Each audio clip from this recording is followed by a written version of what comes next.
Bom, pessoal, eu vou começar aqui a minha aula, porque para mim é fundamental que essa aula ao vivo aconteça, independente de vocês estarem aqui ou não. Eu estou aqui esperando vocês, conforme se alguém chegar aqui no nosso grupo para assistir essa aula, a gente vai tocando o barco e vai conversando.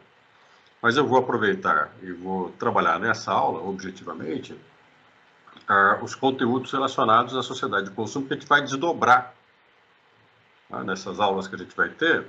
Nós vamos desdobrando esses conteúdos até atingirmos, no último momento desse segundo bimestre, algumas questões mais específicas da sociedade contemporânea. Eu estou a fim de introduzir algumas questões, como, por exemplo, violência, preconceito, a discussão sobre família na comunicação, e discutir um pouquinho também, se a gente tiver tempo, uma questão de política pública, né? Poder e comunicação, que eu acho que é uma coisa que vocês devem trabalhar, alguma disciplina de vocês, vai ter esse momento, alguma disciplina de vocês, mas que eu acho legal devido ao momento que a gente está atravessando. Então, hoje, na aula de hoje, especificamente, a gente tem slides que eu deixei disponíveis para vocês, esses slides estão lá no estúdio, vocês podem acessar, e eu vou seguir o roteiro desses slides nessa aula especificamente. Tá claro? A gente vai curtir um pouquinho aí esses slides nessa aula especificamente. A primeira coisa que a gente vai conversar em relação ao que a gente tem que trabalhar aqui nessa aula é sobre a liturgia de ritualização do objeto.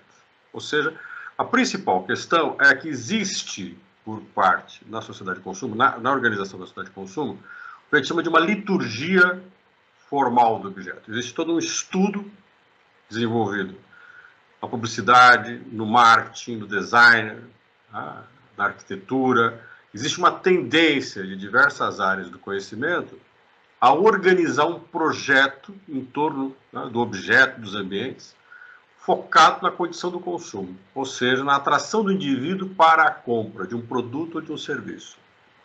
E isso tem se aprimorado a tal ponto em que você passa a ter uma inteligência muito importante, uma inteligência que cresce constantemente, que é a inteligência vinculada à propagação do objeto, à organização da vida em torno do objeto. Então, existe uma profusão do objeto, existe uma multiplicação dos objetos, eles vão se transformando cada vez mais em bens que invadem vários momentos da nossa vida, e é preciso que o ser humano, estudado, entendido, nas suas sensações, seja no seu olfato, no seu olhar, seja no seu paladar, na sua audição, o ser humano tem que ser conhecido e estimulado em todos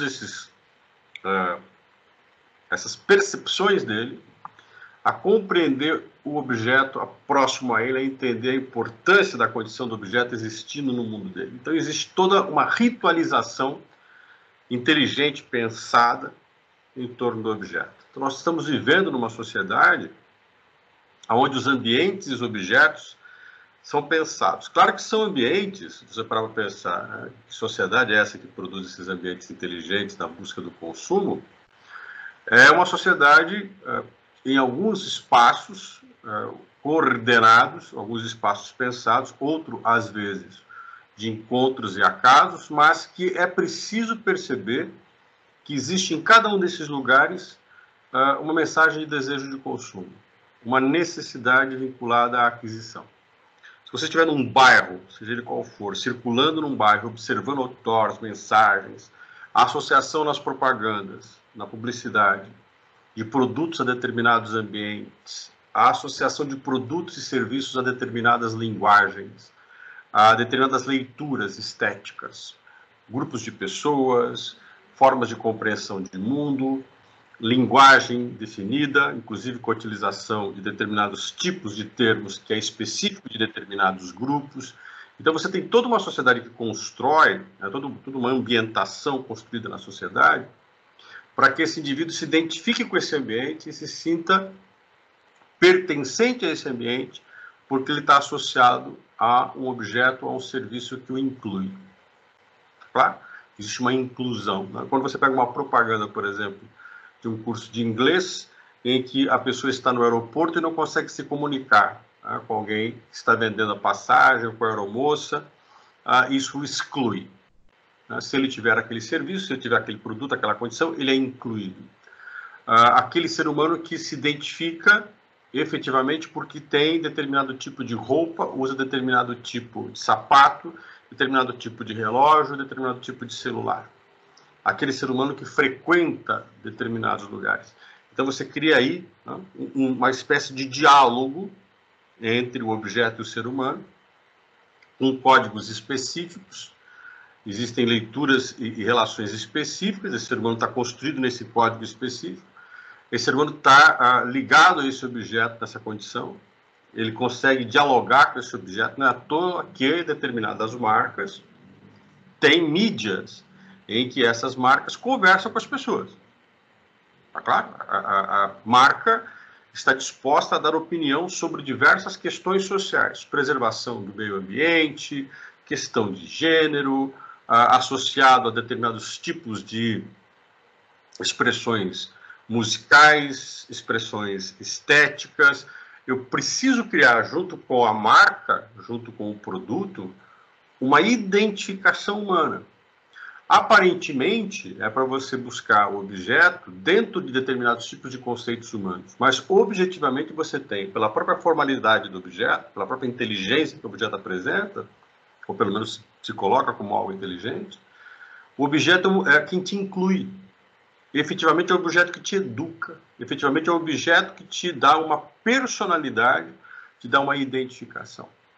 Eu deixei para vocês uma aula gravada falando especificamente disso, de como nós temos na sociedade atual uma identidade construída a partir do que o objeto determina.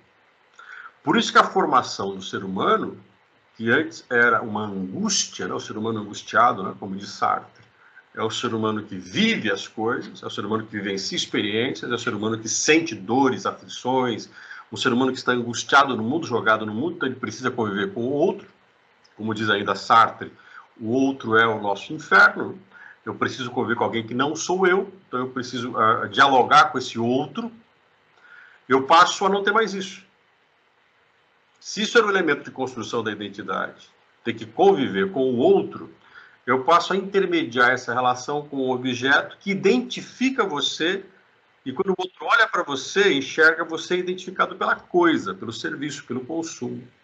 Então, o produto ao qual você está associado, o serviço ao qual você está associado, permite ao outro ler você, identificar você, construir uma leitura estética, lógica de quem você é. Se eu consumo determinado perfume, eu estou de bem com a natureza. Se eu utilizo determinado tipo de roupa ou marca de roupa, eu sou uma pessoa jovem ou tenho uma visão de mundo jovem, moderna. Eu sou mais punk, eu sou mais dark. Eu sou mais introspectivo, mais extrospectivo, ou seja, eu sou mais expansivo. Eu tenho muito mais ligação com a tradição, eu sou uma pessoa ligada às coisas modernas. Sou aberto ao mundo, eu sou mais conservador. Quer dizer, aquilo que é uma construção de opção do ser humano diante das experiências que ele tem, da qual ele constrói uma visão de mundo dele, a partir dele, a coisa, o objeto determina sobre ele. Ou seja, a minha essência, que era uma construção, então, da minha experiência, do meu conhecimento tácito, daquilo que eu vivi, e por ter vivido, construí, defini e posicionei. Agora essa posição é feita pelo objeto, pela coisa. Então eu me livro de uma das coisas mais difíceis da vida humana, que é a angústia, que é você construir uma identidade que se impõe sobre as coisas. Agora eu tenho as coisas que impõem uma identidade sobre você. E veja, tudo isso tem uma inteligência sendo construída, tá claro? Isso é toda obra de uma arquitetura muito bem elaborada para que você identifique no ser humano, que é o seu objeto, né? O seu público-alvo, como alguns falam, né? O seu objeto de foco, de identificação e leitura, para transformar a coisa a qual você oferece num elemento vital de identificação. É a simbologia que o objeto ganha para ritualizar na relação com o ser humano a educação desse próprio ser humano. E isso acontece desde a tenridade. Então, a criança se identifica como? Pelo que ela consome. desenho animado, as coisas associadas aos desenhos animados, o que o desenho animado produz enquanto conceito, as relações de conceito, por isso que os produtos precisam ter conceito, é porque o conceito dá ao objeto uma humanização necessária para quem vai adquirir. Então, veja, o ser humano começa a perceber que essa angústia de existir, essa angústia de ser, se resolve na coisa, no consumo das coisas, no consumo do serviço. Se eu frequento uma escola, se eu frequento um bar, se eu frequento um restaurante, se eu frequento uma academia, ao frequentar um lugar que vai me oferecer um serviço ou um produto, eu incorporo todo o conceito desse lugar e desse produto.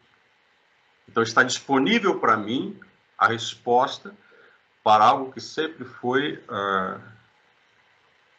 uma das piores coisas que o ser humano teve que enfrentar na vida, que é o grande desafio de existir. Construir você mesmo, a partir da descoberta de suas limitações humanas, a partir das limitações que você é enquanto ser humano. Então, essa sociedade que a gente tem, ela está propondo, ela está se colocando como um elemento que constrói nesses rituais, nesses ambientes carregados de slogans, frases prontas. Eu nunca vi uma sociedade com tanta frase pronta. Todo mundo tem uma frase de chavão, que às vezes é engraçado ou não, que faz você ser alguém aceito, estiloso, falou tudo e falou pouco. Né? Não é à toa que em algumas páginas sociais, como o Twitter, você tem uma restrição de espaço para expressar uma ideia naquele espaço. Quer dizer, eu tenho que compactuar um conteúdo que possa ser entendido de forma rápida e, ao mesmo tempo, ser consumido em grande volume. Quer dizer, eu não tenho que me comprometer com o desdobramento da ideia. A comunicação efetivamente se transformou, a comunicação objetivamente se transformou numa reprodução de frases e flashes aparentemente desordenados, mas que dão um recheio saboroso a quem está lendo ou vendo, com pegadas de termos que dão sentidos múltiplos às coisas, e faz com que as pessoas acreditem de que elas estão vivendo uma profundidade no que elas estão expressando, conversando, se comunicando. Quer dizer, tudo isso, efetivamente, é muito superficial, é muito pequeno, não há nada de profundo. Os radicalismos são defendidos em cima de lógicas pobres, porque, objetivamente, quem defende suas posições nesse ambiente de frases prontas, de slogans, de marcas, ele não tem, não vai, não quer construir aquilo a partir de uma sustentação, de uma estrutura que tenha começo, meio e fim. Aquilo é momentâneo, tá claro? Aquilo não é uma construção de longa duração. Aquilo é uma expressão daquele momento, do qual eu posso me desvincular totalmente, posso romper ao sabor da hora. Por isso que o Bauman chama de sociedade líquida, né? Por isso que Baudrillard chama de homem-objeto. O que me faz ser aceito? É ser versátil, né? É me adaptar às coisas, né? É ser líquido, é estar no lugar e incorporar o lugar, aprender que naquele momento é aquilo que se quer de mim, como um produto que se renova, né? Então você nunca vai ter uma história a ser contada mostrando sua coerência. Eu tenho um momento a ser consumido mostrando a minha utilidade. Eu tenho que ser útil agora. Não é à toa que ninguém quer envelhecer, né? Porque envelhecer implica em ter que aceitar que passou um tempo. E ao ter passado um tempo, você tem que responder ao tempo que passou. E esse tempo de experiência constrói um caminho, efetivamente, que também dá a justificativa do que você está fazendo ali, né, no hoje. Então, hoje seria o resultado de uma série de relações construídas ao longo do tempo, cheia de contradições ou não, cheia de frustrações ou não, com mais ou menos frustração, gerou o ser humano na condição que ele é. Nós, objetivamente, hoje, rompemos isso. A gente não tem mais esse comprometimento, tá claro? Esse comprometimento não existe. A gente tem um compromisso com agora. É incrível como as pessoas que há algum tempo atrás defendiam uma certa ideia. Quando eu falo algum tempo atrás, não é muito tempo atrás. Semana passada, alguém conversando comigo defendia uma determinada ideia. Para ser mais objetivo, né? Não quero entrar nessa discussão, não é minha seara, nem estou aqui para isso. Mas aproveitando o momento que a gente está atravessando. Enquanto o Sérgio Moro era ministro de Jair Bolsonaro, muitas pessoas que defendiam o governo Jair Bolsonaro usavam o Moro como referência. Né? O Moro era uma referência à transparência, à busca de combater a corrupção, um governo que se pautava pela legalidade, um governo que lutava contra a velha forma de fazer política, e essa pessoa sempre trazia como o elemento chave de defesa do governo Bolsonaro a presença do ex-juiz Sérgio Moro no governo. Objetivamente, Sérgio Moro pede para sair do ministério, rompe com Jair Bolsonaro, faz uma série de acusações, vocês devem ter acompanhado isso.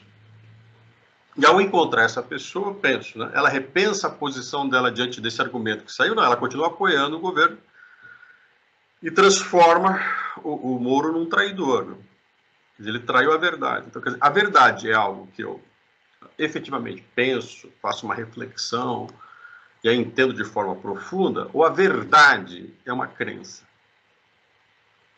Então, o que é o objeto quando a gente fala da liturgia do objeto? O objeto vira uma crença.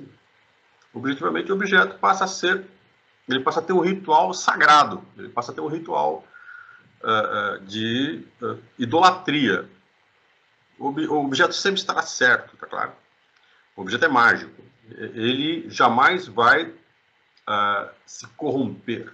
Ele não será imaculado. Né? Ele vai ser mantido numa condição de verdade, não porque em si ele se comprova como verdade. Ele é fruto dessa experiência, dessa história que eu tive, de toda essa experiência que eu vivi, que me põe diante de uma situação que eu acredito porque refleti, porque me angustiei, porque construí. Não, objetivamente ele é uma verdade, porque eu acredito nele.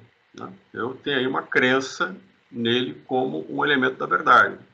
Então nós estamos diante de uma sociedade que essa sociedade de consumo, que ela vive um momento. Ela é uma sociedade que a gente chama de stand-up. Ela é agora. Quem trabalha muito com essa ideia é o Jean Baudrillard, no seu livro A Sociedade de Consumo, em que ele procura demonstrar de que a existência de algo nesse momento e a valorização desse algo nesse momento, ela é tão intensa, ela é de uma intensidade tal, na proporção de que ela fica efêmera. Então a gente tem que estar preparado, quer dizer, não é que a gente esteja preparado, né? A gente busca mais a intensidade das relações. Então, quando eu vou diante do objeto que eu desejo consumir, que eu desejo comprar, que eu quero adquirir, o que me empolga é a intensidade de desejo que ele me provoca, é o sentimento, a busca desesperada de tê-lo, o que eu não faria para possuí-lo, aquela forma dele se apresentar como algo que me seduz, que pensa, que elabora em mim toda uma sedução em todos os sentidos que eu tenho. Então eu busco nele uma realização, ele me preenche, ele me completa, mas ele morre a partir do momento que ele me completa. Quer dizer, a partir do momento que ele me completa, ele não pode viver. Quer dizer, ele não é feito para viver. Ele é feito para se consumir. E se consumir significa, Baudrillard novamente, acabar até estragar. Acabar até destruir. Eu nunca vi uma sociedade tão apaixonada pela destruição da coisa. Né? Apaixonada pela destruição das coisas. O consumir implica em jogar fora. O tempo entre a fabricação e o descarte é cada vez mais curto. E nesse tempo curto, ele tem que ser intenso. E na intensidade que ele provoca, é na proporção do que ele é descartado. Ele é, vou usar um termo mais comum hoje, ele é deletado. Então não pode durar. Não foi feito para durar. A gente não suporta nada que dure. Porque uma coisa que dure é uma relação estável. E a intensidade, a paixão, a efervescência não se casa com a estabilidade. A intensidade não se casa com a estabilidade. Ninguém pode viver eternamente apaixonado, ninguém pode viver eternamente excitado, a não ser que troque de objeto de excitação o tempo todo. É quase que voltamos ao Bauman, é como você, como ele já coloquei isso para vocês uma vez em sala de aula, é como você deslizar num gelo fino. Quer dizer, eu tenho que ser muito rápido, eu tenho que consumir as coisas muito rápido, porque eu não posso parar para pensar.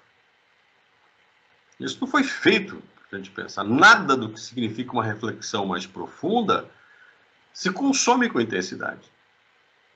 Porque exige, primeiro, um tempo suficiente para você aprender o valor, refletir sobre o valor, sobre a mensagem, sobre a função, e ao mesmo tempo refazer esse valor sobre as coisas, ao ponto de você não ter mais a mesma relação que você tinha antes. Quer dizer, você começa a mudar, pensar isso de uma forma humana, né? Você conhece alguém, você pode ter maior intensidade, maior paixão que for pela pessoa. A partir do momento que você se propõe a conviver mais com a pessoa, a ter um relacionamento mais estável com a pessoa, a paixão se vai. O que vai, talvez, é a estabilidade benéfica, né? Os benefícios da relação são maiores que os malefícios. Eu me sinto melhor com ela do que sem ela. E, ao mesmo tempo, eu percebendo que o que eu achava que eu era também não era, o outro também não é tudo aquilo que eu imaginava. Quer dizer, eu vou desfazendo, né, aquela imagem inicial da paixão e vou construindo uma relação mais real, mais sólida. E quanto mais essa relação mais sólida é construída, ela perde aquela intensidade, aquela empolgação. Então, na sociedade de consumo, onde o tempo entre a fabricação e o descarte do produto é muito curto, porque eu tenho que repor, eu tenho que vender novamente, né? Tenho que vender muitos celulares, eu tenho que vender muito shampoo, eu tenho que vender muita roupa. O nosso guarda-roupa se renova numa rapidez que as nossas avós ficariam assustadas. Tudo tem que ser diferente, tudo tem que ser novo, tudo tem que ser refeito. Nessa busca desesperada, nada pode ser durável na minha vida, por mais que pode durar até mais do que o tempo que eu tive as coisas. Quanta coisa que eu joguei fora que funcionava. Porque o consumo, a aquisição, não é em função, né? Não é na relação da função que as coisas têm. Não é isso. Não está em jogo a função. A função tem várias coisas que cumprem a função. Está no conceito, na intensidade, na percepção de humanização que o objeto ganha, na força que o objeto ganha pelo processo de humanização. Está claro? E aí a gente tem que levar em consideração de que você tem toda uma produção, toda uma construção simbólica nessa relação entre o encantamento do ser humano com as coisas, né? Porque isso tem um preço caro. É um preço muito caro, esse encantamento humano pelas coisas. Por quê? Porque as coisas não são humanas, por mais que elas sejam... elas são capazes de nos dar um sentimento mais humano que qualquer outro ser humano. Eu nunca me senti tão feliz, eu nunca me senti tão realizado, eu nunca me sinto tão vitorioso ao ter certas coisas. Vou te dar um exemplo mais claro, né? Mais importante do que ter uma casa para morar é ter um relacionamento para poder estar casa. Contudo, algumas pessoas só conseguem imaginar um relacionamento associado às coisas que eu posso consumir enquanto casado, né? Eu não consigo nunca pensar que o que antecede as coisas são as pessoas. Eu só consigo aceitar as pessoas com as coisas. Então, o mecanismo de humanização que a gente tem, de encantamento pelas coisas, supera o vínculo, em alguns momentos, que a gente tem pelo ser humano, com o ser humano. O meu apreço pelas coisas passa a ser mais profundo que o apreço pelo ser humano. Então, a condição minha de consumo, a minha êxtase de consumo humano, esse ato prazeroso de adquirir, né, é o fruto sem esforço da minha existência, é da aquisição. Então isso me torna muito leve, né? Por isso que as pessoas descartam as outras com uma facilidade incrível, mas na hora da perda choram quando não querem. Por isso que também alguém, por perder uma outra pessoa, faz um assassinato radical, né? Vai lá e mata a ex-namorada. Porque ele não enxerga o outro como um ser humano, ele enxerga o outro como uma coisa que lhe pertence. Você não está lhe roubando um sentimento. Ninguém pode fazer isso. Isso é uma, né, para algumas pessoas, isso é uma ofensa que você pode fazer a uma pessoa e roubar o sentimento. Isso é uma alucinação.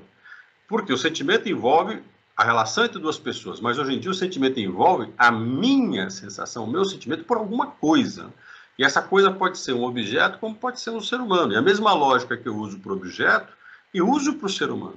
Não ser aceito é inadmissível. Se as coisas me aceitam, por que um ser humano, outra pessoa, não vai me aceitar? Então nós temos um encantamento do ser humano pelas coisas, e essa incorporação da lógica dos objetos faz um ser humano muito agressivo por causa da perda.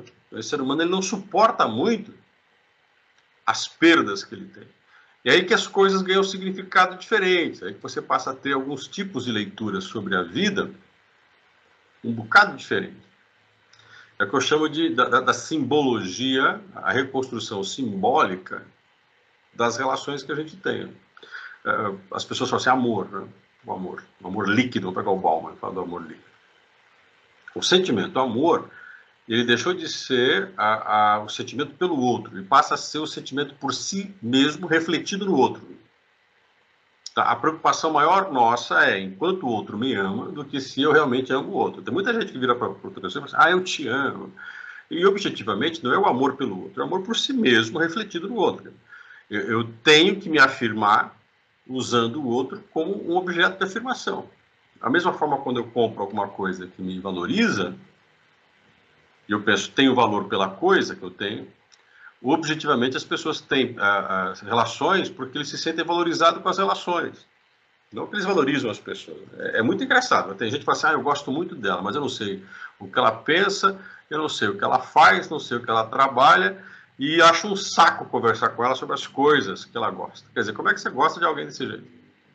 Eu gosto muito dele, sou apaixonada por ele, mas eu não sei o que ele pensa de certas coisas, nunca conversei com ele sobre certos assuntos mais próximos, não conheço sua intimidade, nunca parei para reparar direito nele. A única coisa que eu sei é que ele gosta de mim, que é o que me importa objetivamente.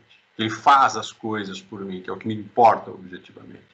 E aí eu passo a vincular a minha convivência com a outra pessoa na proporção em que a outra pessoa se coloca como alguém que gosta de mim. Como é que a gente resolve isso? Troca de pessoa. A objetividade nossa em relação aos vínculos, ela é tão descartável quanto as redes sociais. Quanta gente tem amigos nas páginas sociais e um delete resolve o problema. A gente expõe as pessoas com muita facilidade, a gente briga com as pessoas com muita facilidade, a gente se apaixona pelas pessoas com muita facilidade. Não porque existe amor, raiva, efetivamente. Existe uma superficialidade do sentimento em que eu estou no centro. Então, essa ambientação para o consumo constrói exatamente essa lógica de valorização do ser no centro das coisas. Ela tem o ser humano no centro das coisas. E esse ser humano no centro das coisas propaga efetivamente toda a condição que o cerca. Então, esse ser humano ele é o sol, né? Ele é um astro-rei, onde tudo gira em torno dele. E quem parou de girar em torno dele deixou de existir. Como as crianças pequenininhas, né, na primeira infância, Piaget trabalha muito bem isso, quando as crianças consideram que só existem as coisas que elas enxergam. Então, por isso, quando a mãe saía de perto dela, ela chorava. A mãe saía do quarto, ela chora. Porque ela acha que a mãe desapareceu. O pai saiu do quarto, ele chora, porque ele acha que o pai desapareceu. É a criança que você brinca com ela, pegando um pano e escondendo a bolinha embaixo do pano e fala assim, sumiu. Aí você tira o pano e mostra a bolinha para apareceu. E a criança acredita, né? Porque para ela só existem as coisas que ela vê. Né? Um dia eu estava dando aula numa turma, se não me engano, de jornalismo ou publicidade, mais ou menos uns 12 anos atrás, se não me engano, no início do curso de publicidade, antes disso, mais de 20 anos. E uma aluna, com a maior espontaneidade do mundo, né, vira e fala assim, toda vez que a minha família sai para viajar para outra cidade, e eu entro no carro, a gente vai se afastando de Maringá, a gente vai se afastando da nossa cidade. Eu acho que as coisas desapareceram. Para mim parece que o mundo, a vida só é onde eu estou. Veja, era uma pessoa de 19, 20 anos. Mas ela pensava como uma criança na primeira idade. Onde eu estou é onde o mundo existe. Onde eu não estou mais, o mundo deixou de existir. Parece loucura, né? Parece uma defesa da alucinação. Você pode pensar isso, mas objetivamente você tem gente que pensa isso. Uma grande parte das pessoas conseguem compreender que o universo onde ela se relaciona É o único universo que a gente pode ter consideração sobre ele. Mais para frente, nós vamos discutir, eu quero discutir com vocês, sobre a lógica da particularidade. Esse ser humano que vai construindo, esse é um ser humano rodeado de coisas que o cercam, que gira em torno dele, que funciona para ele vai perdendo a percepção de que existem outras pessoas, de que existem outras relações. A criança, quando ela está naquela idade em que onde ela está, onde o mundo está, essa criança, ela considera que não existe o ontem, não existe o amanhã, existe o agora.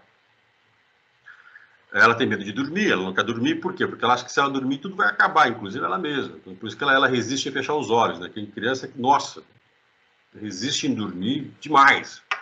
Por que a criança resiste em dormir? Porque ela tem medo de desaparecer. A cabeça dela, ela acha que se ela fechar o olho, tudo vai desaparecer. Bom, entre uma criança pensar isso, é como diz o Platão, entre uma criança ter medo do escuro e um adulto ter o medo da luz do dia, ter o medo da verdade, das coisas, é assustador, porque a criança se compreende, a criança ela não entende, a criança ela está limitada dentro do conhecimento que ela tem, ou da pouca experiência que ela tem. Como diz Weber, você pode ter um senhor, um vô rezando junto com o neto na cama e rezando um Pai Nosso. Né? Você não queira que a criança tenha a mesma fé que o adulto. Você não queira que o Pai Nosso signifique para a criança a mesma coisa que significa para o adulto. Quer dizer, a religião para a criança é diferente do adulto. Por mais que é muito bonita a cena de ver um netinho lá orando, né, numa determinada religião junto com o seu avô, é um sinal de tradição, de passagem, acreditarem na mesma coisa, mas os dois objetivamente não acreditam na mesma coisa.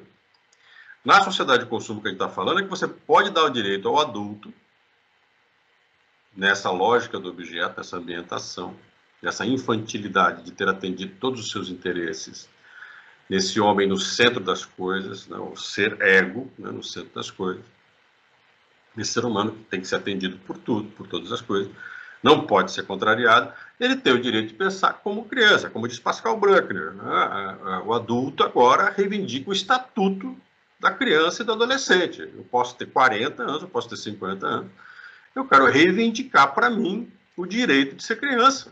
Eu quero ter o mesmo direito que o adolescente tem, que a criança tem. Eu quero ter os mesmos gostos, eu quero ter o direito de fazer as mesmas coisas, de cometer os mesmos erros e não ser julgado. Então, a gente tem, o que o Bruckner chama de infantilização, né?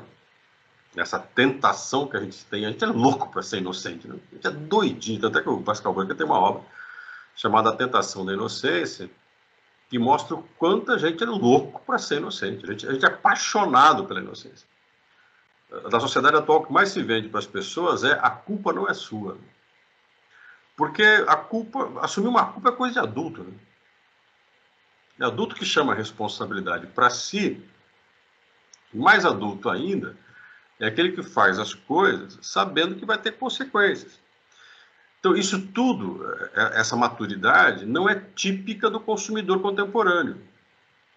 Vocês vão ver lá na aula gravada que eu deixei para vocês, de que o indivíduo, né, conforme ele vai consumindo, e ele vira um potencial de consumo de todas as coisas à sua volta, né, ele consome tudo que ele pode à sua volta, esse indivíduo que consome tudo à sua volta, está consumindo tudo que existe em torno dele, esse indivíduo tem uma dificuldade de frustração incrível. Ele não aceita se frustrar. Ele não aceita a frustração. E a frustração para ele é um castigo enorme. Quer dizer não para ele machuca. Como a criança, né? A criança mimada, ao receber um primeiro não, a criança resiste, a criança chora, briga. Né? O adulto faz isso também. Só que o adulto é grandinho, né? O adulto tem um corpo meio complicado. O adulto pode pegar uma arma e fazer um estrago na vida da pessoa quando se sente contrariado. O adulto, de repente, se irrita. Ele esquece que ele está numa coletividade e de que ele está vinculado, como diz o Weber, à relação com o outro. Quer dizer, quando eu estou na relação com outra pessoa, existem os modelos de ação do meu comportamento, implica de que existe uma reação do outro que não é minha. Se eu estou provocando um comportamento, eu espero alguma coisa de outra pessoa que eu não controlo ela. A gente não controla certas coisas. A gente tem essa mania de falar assim, a vida depende muito de você, ou você faz a sua vida o que você quiser. Né? Não, você é senhor das suas decisões. Isso você é mesmo. qual é o grau de consciência que você tem das decisões que você toma é a questão. E aí existe aquilo que nós estamos perdendo hoje, que é a capacidade de compreender que existe toda uma complexidade na ação-reação. Existe toda uma condição complexa do agir e do reagir. Porque a sociedade atual ela valoriza efetivamente esse comportamento momentâneo. Quer dizer, tem uma sociedade em que você está vivenciando agora, voltamos a falar da sociedade, como diz Baudrillard, startup, essa sociedade do stand-up, desculpa, é a sociedade stand-up, do agora é agora. Né? É no agora. A sociedade ela não tem uma construção mais complexa. Ela não produz complexidade nas relações de consumo. Ela não produz complexidade na condição da aquisição. E isso vai gerando no ser humano aquela mesma tendência da infantilidade. Quer dizer, eu não me sinto obrigado, então, a responder pelos meus atos, porque eu sou uma eterna criança. Por isso que a inocência nos seduz. Por isso que a gente é louco pela inocência, a gente é apaixonado pela inocência. Porque a gente considera que a inocência é um direito nosso. Eu sou inocente.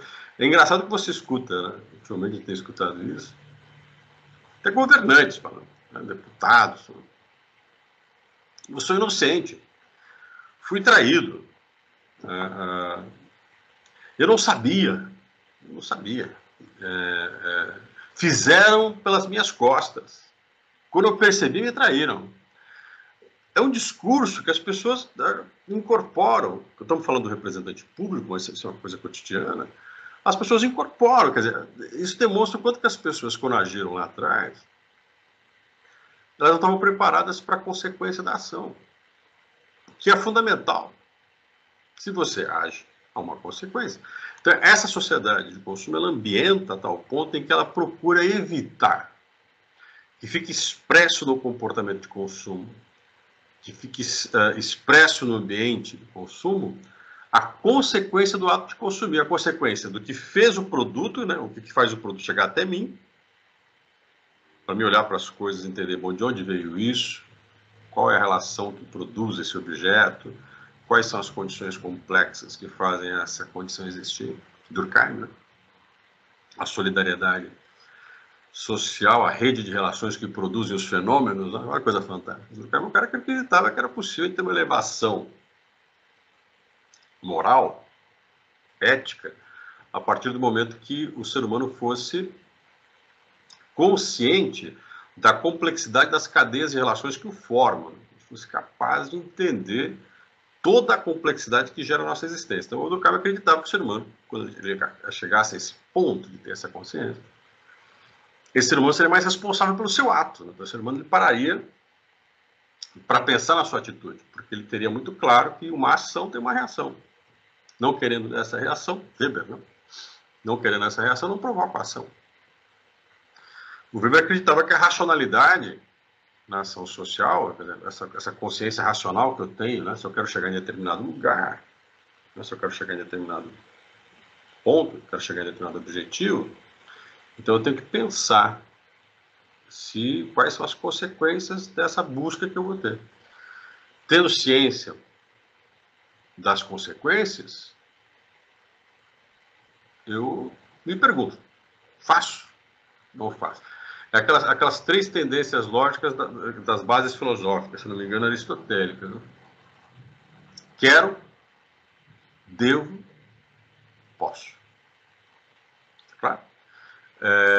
Em alguns momentos, a gente tem que pensar, eu devo fazer tal coisa? Né? É da minha obrigação fazer tal coisa? Né? Devo fazer tal coisa? É da minha função fazer tal coisa? Devo fazer isso? Eu tenho um compromisso com alguém de que eu devia fazer isso? Tenho compromisso. Aí tem uma segunda pergunta, né? Eu quero fazer isso. Tenho vontade de fazer isso. Gostaria de fazer.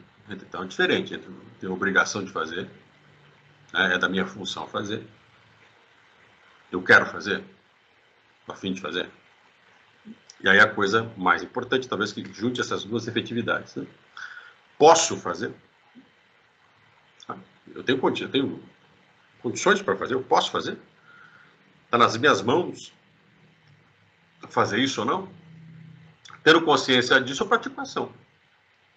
As pessoas estão um pouco se lixando. Acho que elas ficam mais no que eu quero fazer. E o que eu quero passa a ser determinante. Né? Enquanto que o determinante não deveria ser o que eu quero. Efetivamente, tem o que eu quero. Entra na balança, mas eu posso fazer. Eu devo fazer isso. Então, a sociedade, que são princípios éticos, né, do comportamento, há um descomprometimento humano com esses princípios. Você não tem esse compromisso objetivo com essa condição. Não tendo esse compromisso objetivo com essa condição, eu estou livre para fazer o que eu quero. Então, a gente fica, aparentemente, adultos, fazendo relações infantis, que às vezes machucam a tal ponto que a gente fica tão embirrado que parte para a ignorância, né? O radicalismo contemporâneo. A gente está vivendo uma sociedade em que é um radicalismo contemporâneo. E nesse radicalismo se propaga a violência, se propaga a agressão. Então a gente tem que tomar muito cuidado com essa sociedade que gera objetivamente essa violência e essa agressão. Tá claro?